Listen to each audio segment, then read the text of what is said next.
A ship was caught in a violent storm at sea. Waves crashed against its sides, thunder roared, and within moments, the ship broke apart. Every passenger on board was lost to the ocean's fury. Except for one man. By some miracle, perhaps God's grace, he survived, clinging to a broken piece of wood. Hours passed before the waves finally carried him to the shore of a deserted island.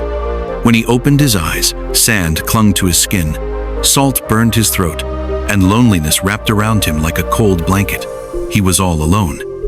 At first, he looked up at the sky and whispered, "Oh God, please help me. Please send someone. Anyone." Days passed. No help came. He slept on the cold beach at night, waking up to hunger, heat, and the endless silence of the island.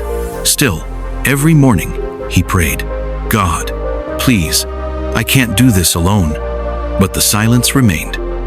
Eventually, he stopped waiting. He told himself, "Maybe this is my fate now."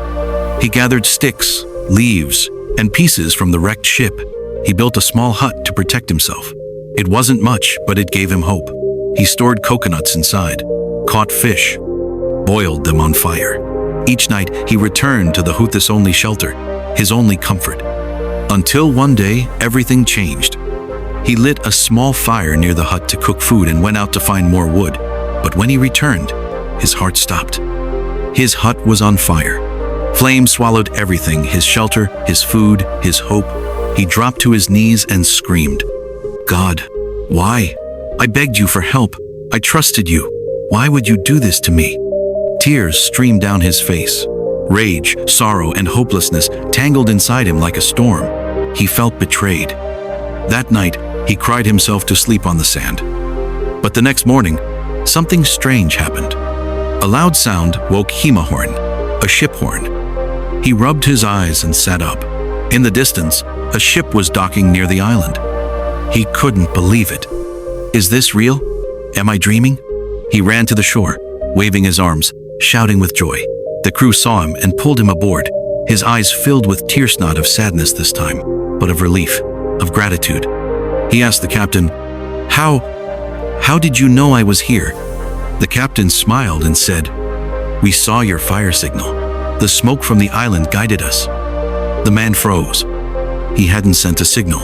That fire, that was his burning hut. Suddenly, everything became clear. What he thought was God abandoning him was actually God saving him. He looked up at the sky, his eyes full of tears, and whispered, "I'm sorry. I didn't understand. Thank you."